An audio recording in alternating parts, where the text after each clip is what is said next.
जय माँ लक्ष्मी। प्रेम से बोलिए माता लक्ष्मी की जय। आइए आज के वीडियो में हम श्री महालक्ष्मी व्रत कथा का श्रवण करेंगे। आज अगहन मास का आखिरी गुरुवार है। अगहन मास के प्रत्येक गुरुवार को श्री महालक्ष्मी माता के निमित्त व्रत रखा जाता है और श्री महालक्ष्मी व्रत कथा का श्रवण किया जाता है। आइए आज अगहन मास के आखिरी गुरुवार को हम भी श्री महालक्ष्मी व्रत कथा का श्रवण करते हैं और अपने जीवन को धन्य बनाते हैं। प्रेम से बोलिए माता लक्ष्मी की जय। अगहन मास गुरुवार वाली श्री महालक्ष्मी व्रत कथा। आइए अब माता लक्ष्मी के विविध रूपों का ध्यान करते हुए हम महालक्ष्मी व्रत कथा का श्रवण करते हैं। श्री लक्ष्मी विविध रूपिणी है। श्री लक्ष्मी जी के अनेक नाम हैं। कैलाश में रहने वाली पार्वती, क्षीराब्धि की सिंधु कन्या, स्वर्ग की श्री महालक्ष्मी, भूलोक में रहने वाली श्री लक्ष्मी, ब्रह्मलोक की सावित्री, गोलोक की राधिका, वृंदावन में रहने वाली राजेश्वरी, चंदन वन की चंद्रा, चंपक वन की बिरजा, पद्म वन की पद्मावती, मालती वन की मालती, कुंदन वन की कुंदंती, केतकी वन की सुशीला, कदम्ब वन की कदम्ब माला, राजगृह में रहने वाली राजलक्ष्मी और घर घर की गृहलक्ष्मी। ऐसे विविध रूप और नामों से श्री लक्ष्मी देवी जानी जाती हैं। बोलिए माता लक्ष्मी की जय।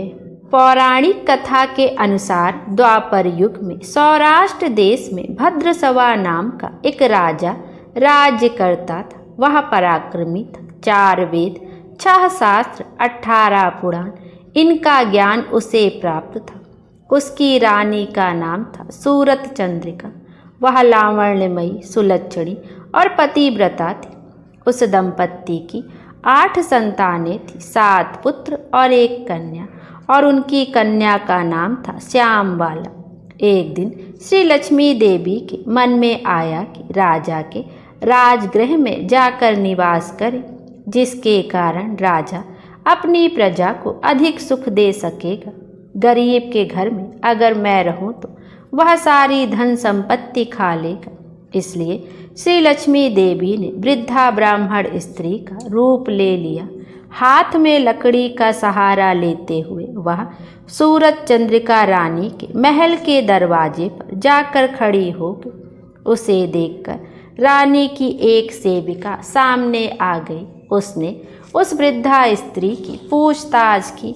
वृद्धा स्त्री के रूप में श्री लक्ष्मी माता कहने लगी, मेरा नाम है कमला, पति का नाम है भुवनेश, हम लोग द्वारिका में रहते हैं। तुम्हारी रानी पूर्व जन्म में एक वैश्य की पत्नी थी। हर दिन उन दोनों पति पत्नी में झगड़ा हो जाता था। उसका पति उसे बहुत मारता पीटता था। इस हालत से वह परेशान हो गई और घर छोड़कर चली गई। वन में बिना कुछ खाए पिए घूमती रही। उसकी यह हालत देखकर मुझे उस पर दया आई। धन संपत्ति देने वाले श्री लक्ष्मी व्रत की कहानी मैंने उसे सुनाई। मेरे कहे अनुसार उसने श्री लक्ष्मी व्रत का पालन किया। श्री लक्ष्मी देवी उससे प्रसन्न हो गई। इस कारण उसका दारिद्र्य नष्ट हो गया। संतान संपत्ति से उनका घर भर गया। आनंद ही आनंद चारों ओर हो गया। तत्पश्चात उन दोनों का निधन हो गया। श्री लक्ष्मी व्रत करने से दोनों लक्ष्मी लोक में वैभव से रहने लगी। जितने साल उन्होंने श्री लक्ष्मी व्रत किया उतने 1000 वर्ष उन दोनों को सुख प्राप्त हुआ। तभी तो उन्हें राजकुल में जन्म प्राप्त हुआ है। लेकिन रानी को अभी अपने व्रत का विस्मरण हो गया है। उसे स्मरण कराने के लिए मैं यहाँ आई हूँ। रानी की सेविका ने उन्हें अंदर ले जाकर श्री लक्ष्मी व्रत की सारी जानकारी पूछी। पूजा विधि की भी उनसे जानकारी ली। वृद्धा रूपधारी श्री लक्ष्मी ने उन्हें लक्ष्मी व्रत की जानकारी और महात्म का कथन किया। इसके बाद वह रानी की दासी उस वृद्धा स्त्री का एहसान मानकर रानी को उनका संदेश देने के लिए चली गई। राज वैभव में रहने वाली रानी को अपने ऐश्वर्य का बहुत घमंड हो चुका था। वह उन्मत्त हो गई थी। वृद्धा का संदेश सुनकर वह क्रोध में आ गई और वृद्धा ब्राह्मण स्त्री को उसने अपमानित किया। लेकिन वह वृद्धा स्त्री साक्षात लक्ष्मी जी थी। यह बात रानी को मालूम नहीं थी। रानी का बर्ताव देखकर श्री लक्ष्मी ने वहाँ रहना पसंद नहीं किया। अपने खुद के निवास में ही रहना पसंद किया। वह वहाँ से निकली। कुछ ही फासले पर उन्हें सांबाला मिली। उसे सारी जानकारी मिली। उसने उस वृद्धा स्त्री से क्षमा याचना की। तब श्री लक्ष्मी को उस पर दया आई। उसने सांबाला को श्री लक्ष्मी व्रत की जानकारी दी। उस दिन मार्गशीर्ष महीने का प्रथम गुरुवार था। सांबाला ने भक्ति भाव से श्री लक्ष्मी व्रत का पालन किया। इसका फल यह हुआ कि सिद्धेश्वर नामक राजा के मालाधर नामक पुत्र के साथ उसका विवाह संपन्न हुआ। उसे बड़ा वैभव प्राप्त हुआ। वह अपने पति के साथ राज वैभव से रहने लगी। इधर श्री लक्ष्मी के क्रोधित होने के कारण राजा भद्रसुवा और रानी सूरज चंद्रिका के राज का अंत हो गया। वैभव ऐश्वर्य का लोप हुआ और उनकी दशा बड़ी दयनीय हो गई। एक दिन सूरज चंद्रिका अपने पति से बोली, अपनी बेटी का पति तो राजा है, बड़ा अमीर है, उनके पास जाओ, अपनी हालत का बयान करो, उसे दया आएगी और वह कुछ धन संपत्ति जरूर दे देगा। भद्रसवा सांबाला के पति के राज्य में गया। एक तालाब के किनारे विश्राम लेने के लिए बैठ गया। इतने में सांबाला की कुछ दासियां जल कुंभ लेकर जल भरने के लिए वहां आई। राजा भद्रसवा को उन्होंने देखा। उन दासियों ने उनके नाम, गांव के बारे में पूछताछ की। उन्होंने सब कुछ उन्हें बतलाया। वह अपनी रानी सांबाला का ही पिता है। यह जानने पर सभी दासियां दौड़ते दौड़ते सांबाला के पास आईं। सारी जानकारी उसे बताई। सांबाला अपने पिताजी को बड़े ठाट बाट के साथ अपने साथ लाई। उनकी खूब आवभगत की।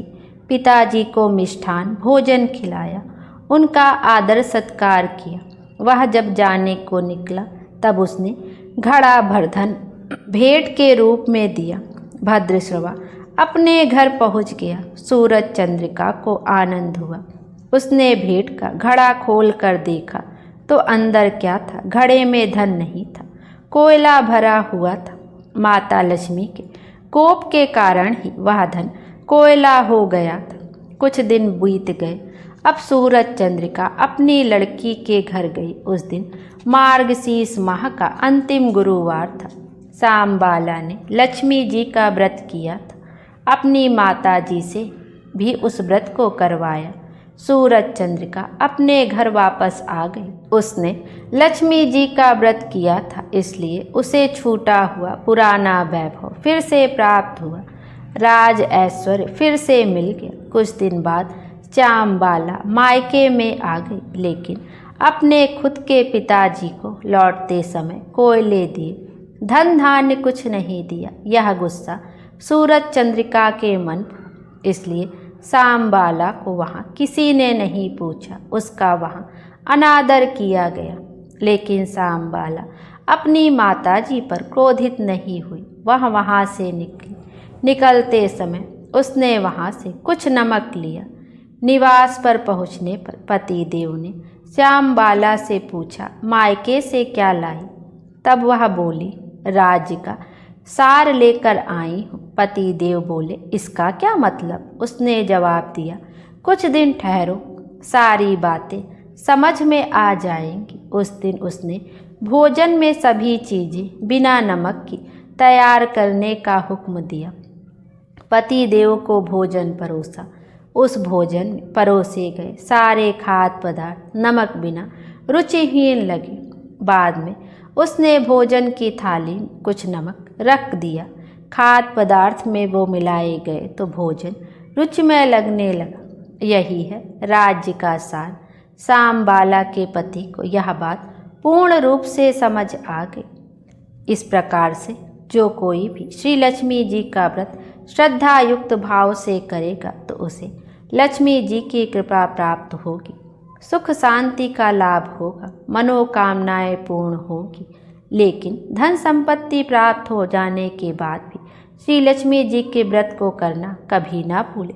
बोले माता लक्ष्मी की जय। आइए अब लक्ष्मी जी की आरती का भी श्रवण करते। ओम जय लक्ष्मी माता मैया, जय लक्ष्मी माता, तुमको निस दिन सेवत हर विष्णु विधाता। ओम जय लक्ष्मी माता।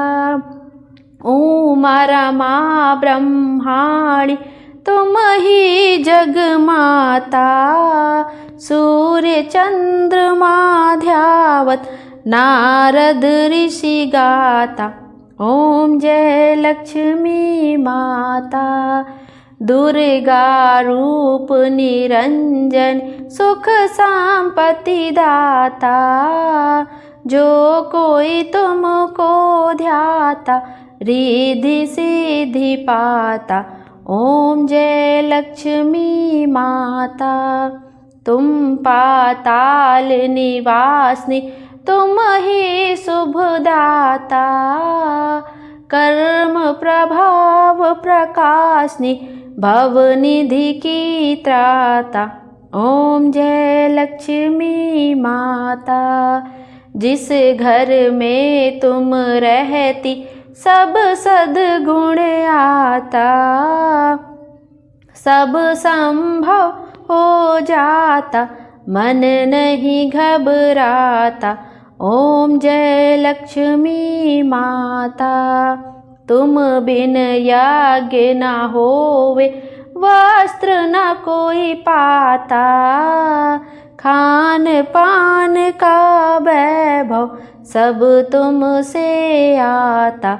ओम जय लक्ष्मी माता।